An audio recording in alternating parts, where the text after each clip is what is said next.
today with a new topic. Okay, so basically, while learning a machine learning or data science, so there is a very important process, data analysis. जैसे मैंने आपको कल explain किया कि हमारे पास data, huge amount of data है, we are having mathematical algorithm, statistical algorithm using which we are training our model to mimic the human behavior. And what kind of human behavior? It's a decision making process, it's a learning from their past experience and the thinking process. ये तीन जो properties है, characteristics है, we are trying to mimic from the machine. So instead of the human, machine is performing this same task. अभी आपको मैं और simple तरीके से अगर रिलेट करके दिखाऊं तो like how we are training a small kid, जैसे वो 1 साल का होता है, 2 साल का, 3 साल का, हम उसको कितने अच्छे से सिखाते हैं कि आपको ऐसे करना चाहिए, ऐसे नहीं करना चाहिए, आपको बड़ों से ऐसे बात करना है, खाना कैसे खाना है, स्कूल करना, खेलना वगैरह, ये सारी चीजें हम उसको कितने अच्छे तरीके से सिखाने का ट्राई करते हैं. सो दैट व्हाई, बिकॉज आगे चल के वो, अभी आप घर पे अच्छे उनको डिसिप्लिन में रखोगे तो स्कूल में अच्छा बिहेव करेंगे, बड़ों से अच्छे से बात करेंगे, ये सारा आउटपुट हमें चाहिए होता है, वो बच्चे में रिफ्लेक्ट होना चाहिए. इसलिए हम उसको जितनी अच्छी बातें उतना ही सिखाते हैं, उसको कभी भी ऐसा बैड हैबिट्स नहीं सिखाते हम इंटेंशनली किसी भी चाइल्ड को. सो इन द सेम वे, हम जैसे अपने मशीन को सिखाएंगे, हमारे मशीन इन द सेंस हमारा एल्गोरिदम, हमारा जो भी मशीन लर्निंग का एल्गोरिदम, डेटा साइंस का एल्गोरिदम है, वो उसको जैसे सिखाएंगे सिखाएंगे इन द सेंस जैसा डेटा उसमें डालेंगे वैसा आउटपुट हमें मिलेगा. ये बात आप स्टार्ट टू एंड ध्यान रखो. जितना क्लीन डेटा, जितना अच्छा डेटा, जो डेटा में से we can extract the meaningful insights, not messy data, raw data. Raw data तो रहेगा ऑब्वियसली, रियल टाइम में there will be raw data, but we need to extract some meaningful insights from that data. We have to take some decision, business decision for our use case. So while taking the decision for our business use case, first, the very first requirement is to understand the data. What kind of data is there, whether that data is having missing values, corrupted values, outliers there, the distribution of the data is very skewed, it's not normally distributed, there are very raw data, some missing values inside that data. So whatever we are getting the data, at the end we have to process that data, we have to analyze. Analyze means we are taking some insights from that data. Okay, and the pre-processing, to analyze that data we need to perform the data pre-processing. Okay, now in terms of data pre-processing, simple हमारे पास 3-4 ही methods है. Like, in what sense, in what context we need to perform the data pre-processing? For machine learning, we are dealing with a numerical data, correct? Like yesterday I told you one example for Titanic survival prediction, in which we are having the numerical data like person's age, his ticket price, cabin number, जो भी है वो, ठीक है. So in numerical data there may be missing values, because sometimes people don't want to put their salary on some public resource or public domain. So if someone is not putting their own value, or their value is not mentioned over there, so that placeholder can be replaced by the NaN. NaN stands for not a number. So machine learning algorithms cannot handle this NaN. So we need to handle, or we not handle, we need to fill those missing values by their respective mean. अगर वो column mean है, sorry, अगर वो column integer है, numeric है, float है, सो उसका हम मीन निकाल लेंगे एंड उसको फिल कर देंगे. अगर वो कॉलम कैटेगरिकल है, for example gender column, male and female, so male and female को हमें न्यूमरिक में कन्वर्ट करना पड़ता है. एज आई टोल्ड यू कि machine learning algorithms cannot handle the string data. We need to convert that data into numeric. Okay, so ये है. Then standardization होता है, feature scaling होती है, normalization होता है. Why standardization? Because I'm telling you the data pre-processing technique. Why standardization? Because now just tell me there is one data set, okay, and in which we are having 4 columns is there. One column is in centimeter and one column is in kilometer. Now you guys tell me कि अभी 50 centimetre है एक column में, और second column में क्या है जिसका यूनिट है किलोमीटर, और उसमें है 1 किलोमीटर। 50 से now tell me 50 centimetre is greater than 1 kilometre, is it true? No. No ना? नो। So, but machine को as a human we can understand easily कि centimeter is the very smallest unit as compared to kilometer. But machine cannot interpret that. It will take that input as a 50 centimeters greater than 1 kilometer. Right? So that's the reason we need to perform the normalization और फिर standardisation. Standardise करना है हमें data को, एक specific range में लाना है, एक स्केल में लाना है। अगर सपोज कि कोई कॉलम का यूनिट है रुपीज है, किसी की सैलरी रुपीज में और किसी की सैलरी डॉलर में है, and one more column is there age है, एज का यूनिट क्या होगा? ईयर होगा। ठीक है, तो ये सारी चीजें जहां पर डिफरेंट डायमेंशंस है, डिफरेंट यूनिट्स है, तो उनको machine learning can not interpret properly. So that's the reason we need to perform this standardization. Now, what standardization will do? It will standardize your values between one specific range, like a 0 to 1 or -1 to 1। अभी वो क्या करेगा? 50 centimetre को 0.50 करेगा, या 0.050, and 1 kilometre को 0.01 करेगा। That does not mean कि 1 किलोमीटर की वैल्यू हमने रिड्यूस कर दी, उसका मैक्सिमम वेरिएंस कैप्चर होता है, मतलब उसका इम्पोर्टेंस उतना ही रहेगा, बट जस्ट देखने के लिए वो वैल्यूज इसे कॉम्प्रेस, नॉट कॉम्प्रेस, स्टैंडर्डाइज हो जाएंगी, so that machine learning can properly train on that data. ये हो गया। देन कैटेगरिकल डेटा को हमें हैंडल करना होता है। कैटेगरिकल डेटा मीन्स जहाँ पर मल्टीपल कैटेगरीज होती है, जैसे कि अभी टेम्परेचर कैसे होता है? हॉट होता है, कोल्ड होता है, मॉडरेट होता है, वेरी कोल्ड होता है, वेरी हॉट। तो ये कैटेगरी कैसी है? कैटेगरिकल है ना ये डेटा। अभी मुझे बताओ किसी का एज है, age is not a categorical, because age can go from 0 year to 100 year, so it's not a categorical, it's a continuous value. आपकी सैलरी है, इट्स नॉट अ कैटेगरिकल। ऐसा कभी होता है क्या कि आपकी सैलरी या तो 10,000 है या फिर 20,000 है? ऐसा नहीं होता, सैलरी बढ़ती ही जाती है as per your growth. But ये जो वैल्यूज है जिनको हम कैटेगरी में डालते हैं, जैसे कि pass, fail, first class, distinction, ये कैटेगरीज है। ट्रू है, फॉल्स है, मेल है, फीमेल है, so these are the categories. So ये कैटेगरिकल डेटा को क्या करना पड़ता है? हमें हैंडल करना पड़ता है। हैंडल करना इन द सेंस सिंपली उनको न्यूमेरिक में कन्वर्ट करना है। अगर सपोज करो we are having three categories, three types of fruits in our column: mango, pineapple, and let's say pomegranate। ठीक है, तो machine learning algorithm cannot understand these three fruits. It will encode them into, it will give 0 number to apple, 2 number to pomegranate, and 3 number to pineapple. Now, whenever there will be one, it will whenever there will be 0, it will consider it as a, it's a apple. सो ये encode किया उसने, क्योंकि machine learning directly cannot handle the string और object data kind, so that's the reason we need to perform some features के लिए। उसके बाद होते हैं outliers. Now what are outliers?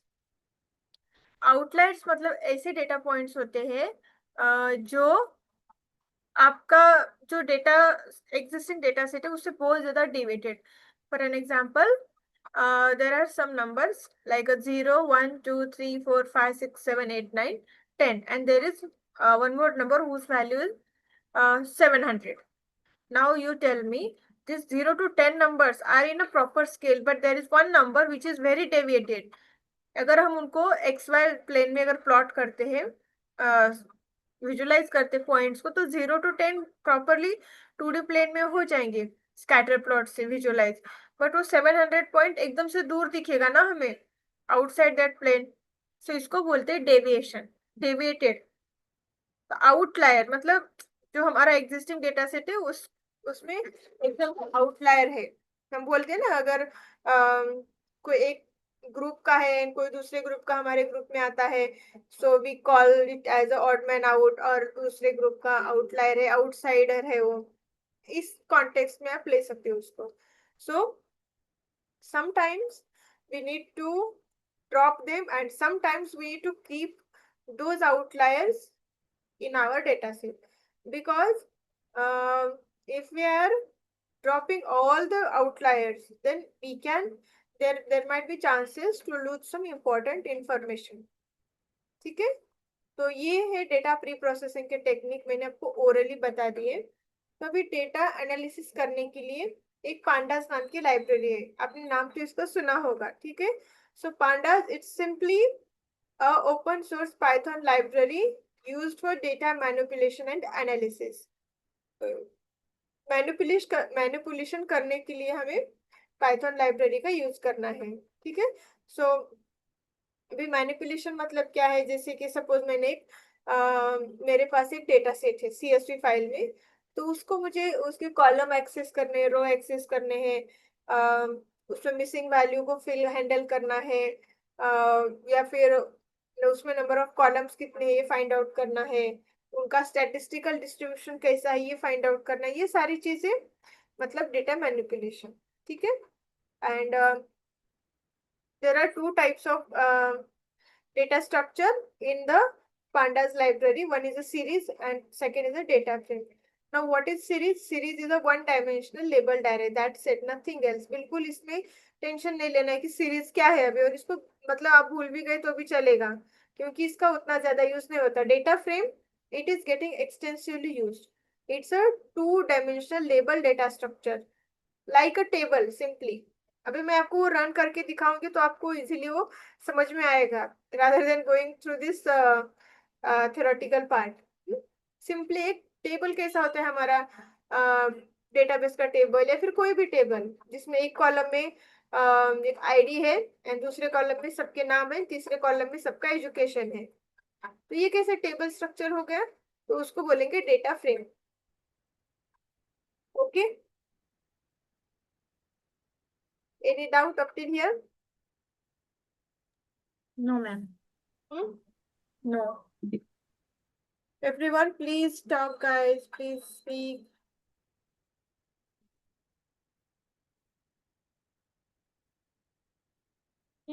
Any questions? No. No, ma'am. No, ma'am. Okay ठीक है, great. अभी हमें क्या करना है ना, आप सबके पास पांडास है ना, सॉरी जुपिटर नोटबुक है ना? नहीं है मैम. मैम नहीं है. नहीं है जुपिटर नोटबुक? नहीं है. नहीं है. मैंने आपको इंस्टॉल करने के लिए बोला था ना कल. Sorry ma'am, actually it's my first lecture. मैं इंस्टॉल कर लेती हूँ आज. सबको करना है क्योंकि हम उसमें कोडिंग करने वाले हैं, इजी जाएगा. तो ना आप कहाँ पर करोगे कोडिंग? मेरी स्क्रीन विजिबल है? Yes ma'am. Yes, ma'am. Colab, Google Colab करके ओपन करो. Okay. बट कोलैब पे हमें डिपेंडेंट नहीं रहना ही चलेगा. This is a similar to Jupyter notebook, but इसके लिए आपको इंटरनेट कनेक्शन होना चाहिए होता है, ये क्लाउड पे होता है.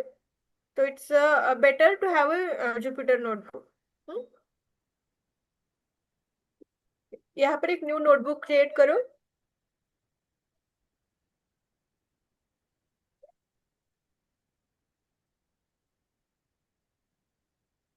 हम्म. सबने किया ऐसे, जिनके पास जुपिटर नोटबुक नहीं है वो सबने ओपन किया ये? Yes ma'am. ठीक है. अभी यहाँ पर आपको कनेक्ट करना है, ये देखो दिख रहा है, कनेक्ट के ऊपर क्लिक करो. ठीक है. अभी इसमें हमें क्या करना है ना, जैसे हम जुपिटर नोटबुक में लिखते हैं ना कोड, वैसे ही इसमें लिखना है, ये देखो. एंड यहाँ पर ये जो बटन दिख रहा है ना आपको, इसको क्लिक करो तो ये रन हो जाएगा. ठीक है. एंड न्यू सेल ऐड करना है तो यहाँ पर क्लिक करो, ये देखो सेल न्यू ऐड हो रहे. हम्म.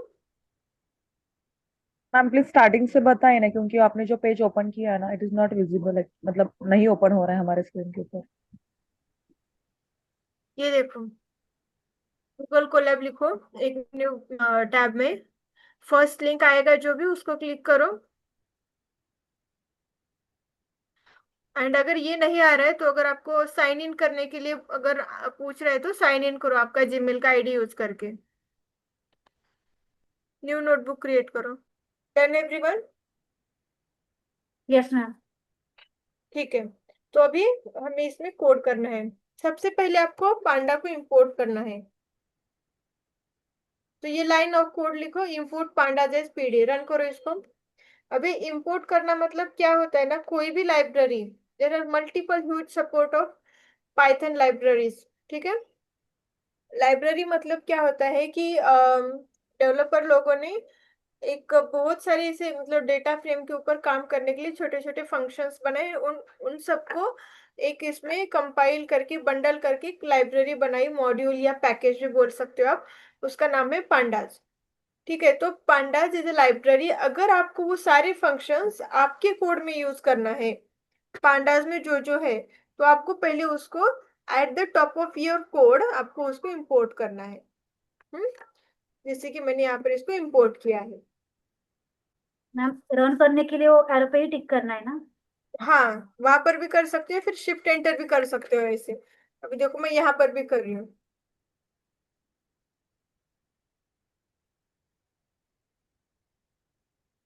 शिफ्ट एंटर किया मैंने, ये देखो हो गया रन। हाँ मैम, उसके आगे टिक मार्क आया, इट मीन्स रन हो गया ना। हाँ। हो जो गया आपने मैम। कोड डाला था ना, उसके सामने टिक मार्क आ गया ग्रीन कलर का, इट मीन्स हाँ रन हो यस, गया ना। हो गया। ओके। अगर कुछ ये देखो अभी मैंने इसको ना एज में ये ऐसे किया इसको, पांडास, इंपोर्ट पांडास एपीडी, तो अब ये एरर देगा, ए नॉट डिफाइन करके, इनवैलिड सिंटैक्स। ठीक है। डेटा टाइप्स पे डालने का, उसके लिए नेम एज एंड वो। नेम एज एंड लोकेशन डाल दो। एंड उसके तीन तीन वैल्यूज डाल दो। डिक्शनरी क्रिएट करो using Python. This is my name, name is a की। ठीक है। अभी इसमें मैं कुछ नाम डालती हूँ, जैसे कि अभी ए डाल दिया। ठीक है। अभी सेकेंड नेम बी डाल दिया, और ये सी। ओके। ये मेरी फर्स्ट की डिक्शनरी क्या होती है पाइथन में, की वैल्यू पेयर होती है ना, राइट? यस। हाँ। तो अभी हम सेकेंड पेयर देखेंगे यहाँ पर एज का। एज, जिसमें तीन लोगों के एज डालेंगे, जितने नंबर ऑफ हमने नेम में डाले हैं वैल्यू, उतने ही हमें यहाँ पर डालना है। ठीक है। सो ये मेरे क्या हो गए। अभी यहाँ पर लोकेशन डालूंगी मैं तीनों का। अभी इसको लिखते हैं हम मुंबई, इसको लिखते हैं US,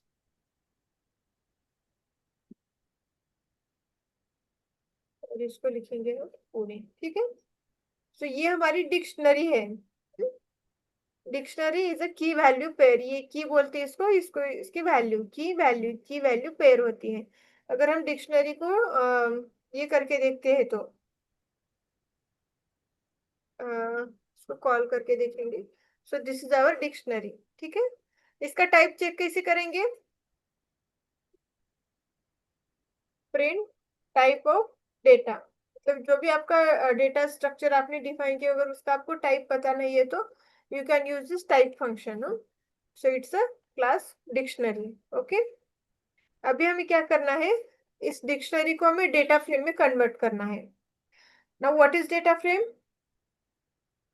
it's a 2 by 2 2 dimensional table. ठीक है।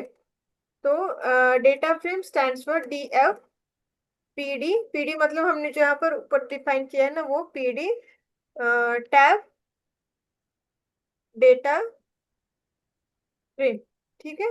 एंड उसके अंदर डेटा पास करेंगे एंड डीएफ को कॉल करेंगे। DF is a variable in which we are converting our dictionary to the data frame. ये देखो, तो ये बन गया आपका डेटा फ्रेम। हो गया सबका। Yes ma'am. तो इसको बोलते हैं डेटा फ्रेम। ठीक है। डेटा फ्रेम मतलब ये हमारे कॉलम नेम होते हैं, ये जो दिख रहे हैं ना आपको, नेम, एज, लोकेशन, जो बोल्ड में दिख रहे हैं, those are the column name. So it is a column, second column, third column, first row, second row, third row, and इनको बोलते हैं वैल्यू। अभी नेम में क्या है, ABC, मतलब इसका डेटा टाइप क्या होता है, स्ट्रिंग या फिर ऑब्जेक्ट बोलते हैं। ये क्या है, न्यूमरिक है, 24, ये 34, 21, एंड ये स्ट्रिंग है। ठीक है। अभी इसके ऊपर हम बहुत सारे ऑपरेशंस परफॉर्म कर सकते, थोड़ा हम इसको बढ़ा देते हैं, बहुत ही छोटा दिख रहा है। तो यहाँ पर जाके आप वैल्यू मॉडिफाई कर सकते हो इसके। आप नेम्स कुछ भी दे सकते हो, कोई इशू नहीं।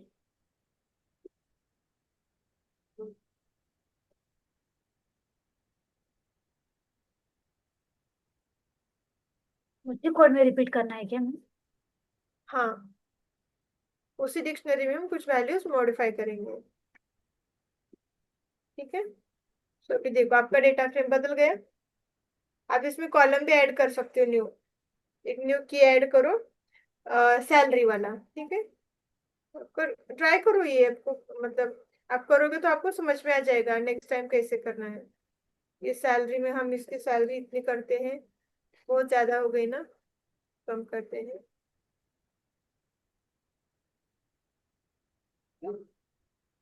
तो ये देखो,